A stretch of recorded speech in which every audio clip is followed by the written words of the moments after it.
កំពុងតែអង្គុយនិយាយគ្នាលេងជាមួយនឹងបងប្រុសចំនួនមួយរបស់គាត់សុកស្រាប់តែបងប្រុសចំនួនមួយរបស់គាត់បែរជាបាត់មាត់បាត់កលេងនិយាយស្ដីទាំងអស់ប៉ុន្តែគាត់បែរជាស្ទុះក្រោកឈររត់ទៅកណ្ដាលផ្លូវឲ្យឡានបុកស្លាប់ភ្លាមៗតែម្ដងអ្នកខ្លះគេថាបងប្រុសចំនួនមួយរបស់គាត់ហ្នឹងគាត់លេងថ្នាំទើបគាត់បែកថ្នាំនឹងឯងចំណែកអ្នកខ្លះទៀតគេនិយាយថាបងប្រុសចំនួនមួយរបស់គាត់ប្រហែលជាត្រូវខ្មោចនាំទើបគាត់នៅសុករត់ទៅឲ្យឡានបុកស្លាប់នឹងឯងទាំងអស់គ្នាហើយចំពោះរឿងរ៉ាវដែលកើតឡើងហ្នឹងមកដល់សប្តាហ៍នេះក៏នៅតែអត់មានអ្នកណាដឹងថាតើហេតុអីបានបងប្រុសចំនួនមួយរបស់គាត់ហ៊ានទៅឲ្យឡានបុកចំពោះរឿងរ៉ាវដែលគាត់បានចែកម្លែកមកនេះគាត់ឈ្មោះថានីត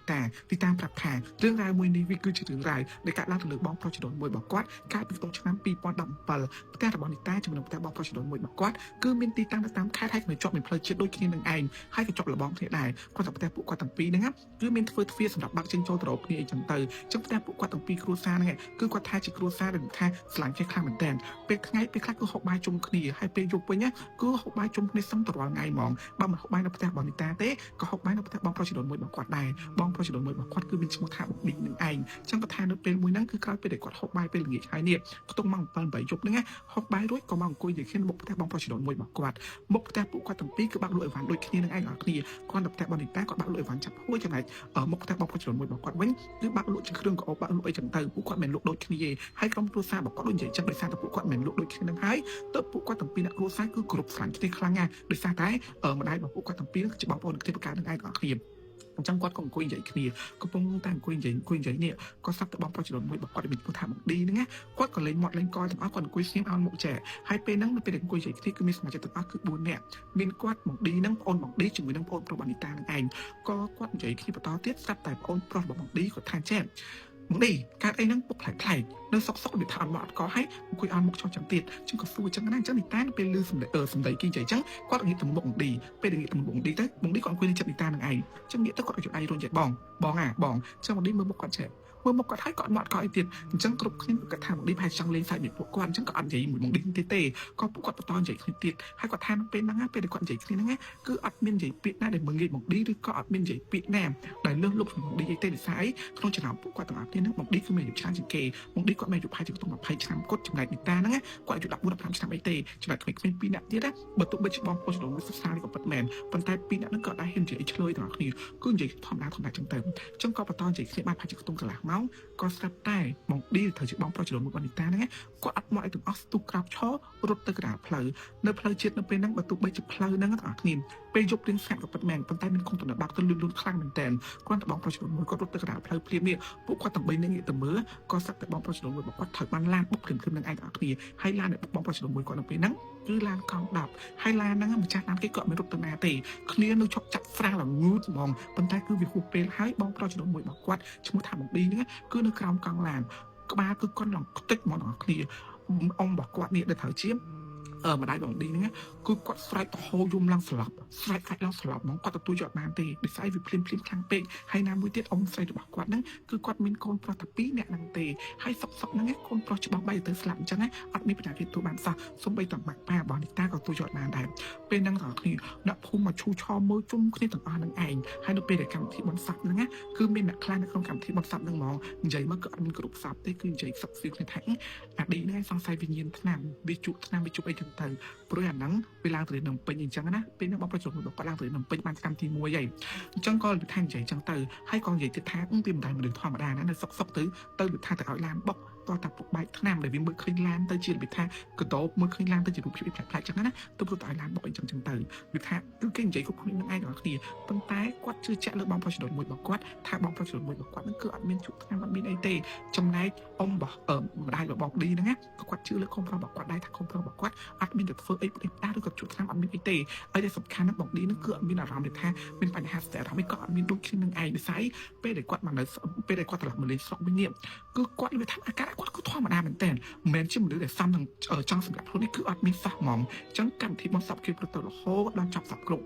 កម្មវិធីបុណ្យសពហ្នឹងគឺធ្វើតាមមួយថ្ងៃទៅអត់ស្អីសពបងឌីគឺខ្ទេចអញ្ចឹងគេត្រូវបូជាភ្លាមអញ្ចឹងណាក៏គេទៅបូជានៅវត្តអញ្ចឹងទៅអញ្ចឹងក្រោយកម្មវិធីបូជាសពចាប់នេះបាន7ថ្ងៃក្រោយមកក៏អ៊ំស្រីរបស់គាត់គឺអត់អស់ចិត្តទេក៏ទៅឲ្យគ្រូមើលចង់ដឹងថាតើបុកឌីហ្នឹងគាត់កើតអីតែគាត់នៅកន្លែងហ្នឹងគាត់សុខសប្បាយអត់អញ្ចឹងណាចង់ក៏គេទៅឲ្យគ្រូចូលរូបខ្ញុំជឿថាអ្នកដែលគាត់ធ្លាប់មានបងប្អូនស្លាប់ឬក៏សាច់ញាតិស្លាប់ហើយចង់ដឹងពីសុខទុក្ខឬក៏ចង់ដឹងពីអាការៈរបស់គាត់ណាច្បាស់ជាទៅរកគ្រូវិញទៅអត់អញ្ចឹងគាត់ទៅរកគ្រូដូចគ្នានឹងឯងឲ្យគ្រូចូលរូបគ្រូមើលអញ្ចឹងណា chẳng biết cừu cho rụp này một đi quạt bị thắt đang thay chụp bắt từ mình bắt từ đặc điểm nơi không khuôn bọc cừu ở pro này nắng cứ quạt tao hồi dùng mà tầm hằng bằng tao hồi dùng phải tha mà ơi nhưng mà trong slap tê mẹ nhưng mà trong slap tê nhưng mà trong slap tê kê mà dồi nhom nơi sọc á kê mà trôn một cái bóng té kê rụp cho khuôn nhom rồi cái áo nhom rụp từ rụp từ cái lại làm bọc slap năng anh qua mình bán trong slap tê hai cừu nó cừu sủng lấyใส่ตะโฮยมคลั่งแต่ยมนั่งยมหรือท่านใจปลังเลยสับที่มันใส่บ้านแบบนี้ได้เป็นนะ ครูที่มวยใหญ่จังนะกว่าไทยหนักแบบกว่าไอ้คือเรื่องชื่อคลาสแต่มันชื่อต้องฟังไม่ต่างกันไปสร้างกระแทกมันทอดมาได้เดิมเป็นแต่เราครูโจรูปจังครูโจรูปที่ตั้งใจจังเตอร์เราไม่ไอ้เอาไปแทกอันนั้นชิบ้าหรือก็มาได้ปกบอกเนี่ยเดี๋ยวสลับเตอร์นั้นเรื่องสลับจากสลับไปจังนะก็ต่อครูเนี่ยติดครูเนี่ยติดก็ใหญ่จังโดยที่แต่เด็กครูเนี่ยนั่งมันแม่นจิครูในจอบแต่ครูจะกันในค่ายจมูกหนึ่งที่จมูกหนึ่งครูเด็กพวกก็ต่อมันนั่งเตะครูในค่ายใส่มือติดกูใหญ่โดยที่กูใหญ่โดยที่ทางนั้นซกคิสตุ้มมาเจ้าครูย่อมก็ตัวต่างกันบอกแล้วเขาดับใบครูกูใหญ่โดยที่ถูกใบเนี่ยนั่งไอ้ต่างคือกูใหญ่โดยที่นั่งไอ้จังเป้เด็กกวาดตะบอกนั่งไงตัวเราครูที่มวยที่เป้อารามกวาดคือเต้ตะเบ็ดโดยสารตะกอนดับมุกดีสลับแต่นั่งปัญตาเนี่ยเป็นเด็กครูที่ใบฮาวเนี่ยเจนตลับมาแต่วันเนี้ยอารามบอกกวาดแมนดับมุกดีทั้งเต้กวาดเมียเราแทกคลาดขมาวโดยสายกวาดแทจับตั้งเป็นเด็กเราครูที่ใบนั่งให้ไปตลับมาดับแต่วันเนี้ยกวาดเมียเราทัดปลื้มสมบูรณ์ง่ายเมียเราทักคลายจำได้ชื่อไปแซ่เอาไอ้ตัวเป็นเด็กกวาดเชียนเชิงโจนมาได้เชียนไอ้ตัวเป็นเด็กกวาดบัตรฟีละบองแต่เนี่ยโจมตรงได้บอกอมใส่บอกกวาดนั่งไงกูกวาดเมียเราแทบแต่นั่นคือวิกุยคลายมองกวาดเมื่อตัวกลายหน้าก็ไม่สพิบเป็นคลายเงินโดยมีไปทำเป็นยึดทำเป็นเองชื่อกวาดเมียเราทักคลายเหมือนแต่นั่นเป็นใครก็มีไอ้เตะให้เป็นเป็นหมดมากกำไรมีปัญหาอีกได้ก็กวาดเมียเราคลายโจมองไอ้สำคัญที่นั่นอมประบอกดีนั่นก็กวาดเมียเราจังได้เมื่อเราทักคลายเราไปยกอมประบอกดีนั่นก็ได้ดูแต่บันดิตาได้ดูอมประบอกดีตาจังนั้นนะtrong cái thang nó bên mũi nung nó mang phải chịu tông mang đáp dục đi ta qua thời trong bị lửa ta bọc quạt mong ta ông sấy qua để sao ông sấy bọc quạt sụp luôn từng dục trắng cứ chui cột sao cho ít ao chẳng á trắng bên nắng quạt cả đào trong bị lửa ta bọc quạt máu có quạt thời bát phi là bong để sái đường dày chẳng ta bọc quạt mình là bong này cả đào và ta phi là ở cả đào nữa cứ cái phi tôi mới phải bọc trên cho tàu kìm trong quạt bát phi cho màu phi để quạt bát phi cho ở bát phi cho màu quạt có sắp ta kể từ phi một ta lại cho tụng lụi ván bọc ông sấy quạt địa kể từ mới tới có quạt khơi mình làm lại mới quạt trẻ mới được lập ba tờ vinh bao lập ba tờ vinh chẳng á chẳngเป็นquạtกระต่ายquạtฝันเพลงให้นี่เป็นquạtชิ้นจึงได้มาจมหินนะquạtแช่ทำเบียร์ทำท่ามีแก่ดาวตามขอดคล้องquạtอุทาทำบทสัญญาquạtดาวตัวมุกลืมสมัยปุ๊บลืมสมัยปุ๊บตามขอดจังไตเจ้าquạtชิ้นดาวหลังเลื่อนตะลึกแต่ดาวตะหลังเลื่อนตะลึกแต่ด้วยก็เคยอมใส่บอกเด็ดกับหมกแจกเด็ดทัดดาวอาเขายัยกอดเด็ดทัดจองปุ่มสรองให้ประตูแบบนี้สู้ไอ้กอดกอกจางเอายัยเด็ดกับหมกจังกอดกระตุ้นคุยไปคอยกอ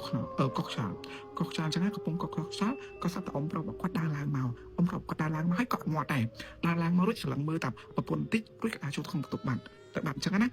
บันตุกเตี้ยกอดกระปุกกอกช้าเตี้ยก็สัตว์อมเราบอกquạtนั่นไงดาวลางมาพิคายแบบดองเตี้ยแต่อมเราบอกquạtอันมีมันดาวจอมาวันนี้นะโจลkhông tụi bay cứ bắt chân mỏng có sắp ông pro có đàn làm một đón tiết sẽ số thay anh ấy ta trong ông coi ông ảnh vinh vậy chẳng á anh ấy ta từ ta vinh từ trong ông coi ông phải ảnh vinh chẳng phải nó quát nghĩa một tầm ông pro nhưng mà ông pro quát được thay tập một con được smart thầm đa chẳng á chẳng quát có đây nhìn ta tới chẳng tới người ta quát gặp đá chân bây giờ quát đá chân nhé quát tầm ban vậy rương đai quát ban khơi nhỉ ban khơi ông pro đa làm mất phép tục tới ở ông hỏi ban đắng tiền quát đá cho bây giờ quát đá cho tờ vinh thường khi con quát chiên chân cho lừa cho đá tới khẳng cao với nhá cứ quát ban khơi bong pro cho đồn môi bảo quát cho nó khẳng một cam cho đáเขาน้ำมุกจำเป็นได้ต้องจุ่มชิมแล้วล่ะห้ามมองไอ้เด็กสำคัญกว่ามันเป็นเช่าทำอะไรไอ้เต้คือกวาดเช่าจุ่มอมปลอกแบบกวาดนั่งไงให้เจ้าหน้านาเก้ได้กระปงตะกอกเจ้าแล้วอมใส่บอกกวาดเดิมแต่บาสันชีอมปลอกกวาดกระปงตะโชนของแต่นั่งให้อมปลอกบอกกวาดในโชนกลางแต่นั่งไงตักมุกกูสมาร์ทไทยถึงอ่ะครีมตักมุกสมาร์ทไทยไงปลอลังเลยบิดทางปลอดภัยโดยวิญญาณจังกวาดดีตั้งทางขวัญเคยเป็นกวาดใส่มาตำพังมองใส่เขาได้อมใส่บอกกวาดช่องไปเลยแต่แต่สุดท้ายดีตั้งการไอ้แมนก็แผลเป็นทางใจข่าวความบังดีจมูกอมเปล่าความบังดีแบบความบังดีจมูกอมเปล่าว่าอยู่แถวอมปันจังนะหายอมหรืออมใสกว่าช่างอมเผาไหวอัดเมนเตอร์น่ะอมเผาไหวเมนเตอร์ตีให้จ่ายนะที่กอกชาอมใสแบบกวาดแผลแท้เป็นเหมือนนั่งเป็ดกวาดกระปุกกอกชานั่นคือเมียนอมเปล่าดาราว่าแผลกวาดถ่ายแต่จมูกกอกจนัวอมใสทับเมียนเตอัดมินปีนาเก้อมปลอกเนาะมินอัดบ้านเนื้อเตะเตะมันสัญญาอมปลอกเนื้อเตะกว่านั่งกองบันปลายนิดแต่มากอกชาลอยได้อมปลอกมีมันเนื้อเตะเตะจังเป็นนั่งคุมชิมเตะต่ออมปลอกต่างหากเนี่ยแต่ตองเตะอมปลอกพองไอพองแต่ตองเตะพองไอพองก็เคยถ่ายอมปลอก គាត់មានបានទៅណាទេគឺគាត់នៅប្រទេសរបស់គាត់តែហ៊ានមកគ្នាគាត់នៅក្នុងប្រទេសនឹងឯងចឹងអ៊ំស្រីក៏ប្រាប់ថាឯងពីកុំចេញចូលឬថាកុំចេញមកទំយប់នៅនឹងសិនទៅហើយកុំធ្វើណាវែងឆ្ងាយទៀតហើយកុំភ្លេចស្អែកមកផ្ទះជាប្រញាប់ដើម្បីទៅស្រោចទឹកជុំគ្នាព្រោះអីអានេះតាមើលឃើញអត់ស្រួលទេគឺនិយាយប្រាប់ចឹងមកដល់អត់គ្នាហើយអ៊ំស្រីគាត់ថាចាគាត់មិនដែលឃើញកូនប្រុសគាត់មករកគាត់គឺមិនដែលឃើញសោះហ្មងតាំងពីទៅរកគ្រូលើកទី3ហ្នឹងហើយគឺមិនដែលឃើញសោះប៉ុន្តែលឺតែគេនិយាយលឺតែនីតានិយាយលឺតែអ៊ំប្រុសនីតានិយាយលឺតែអ្នកចិត្តខាងគេនិយាយថាបានឃើញបងប្រុសដើរទៅដើរមុខតែអីចឹងទៅតែគាត់គឺមិនដែលឃើញទេទាំងអស់គ្នាហើយអ៊ំប្រុសរបស់គាត់គាត់តែមកដល់តាំងពីព្រឹកឡើងនេះគឺទៅសើចទឹក7វត្តទៅគាត់នឹងអត់មានការអីទេទាំងអស់គ្នាគឺនិយាយថាគាត់និយាយថាគាត់នៅរស់ធម្មតារបស់សប្តាហ៍នៅឯងទាំងអស់គ្នានៅតែចំពោះរឿងរ៉ាវដែលគាត់បានចែកម្លេចមកនេះគឺមានតែប៉ុណ្្នឹងទេហើយបើសិនជាទាំងអស់គ្នាវិញតែទាំងអស់នេះគិតថាបងប្រុសចដូនមួយបនិតាហ្នឹងគាត់ស្លាប់ដោយសារតែគាត់រត់ចូលឡានដោយសារតែគាត់នឹងបែកថ្នាំឬមួយក៏គាត់ហ្នឹងថាបានវិញ្ញាណសន្តានខ្ញុំមានតែប៉ុណ្្នឹងទេទាំងអស់គ្នាបាយបាយ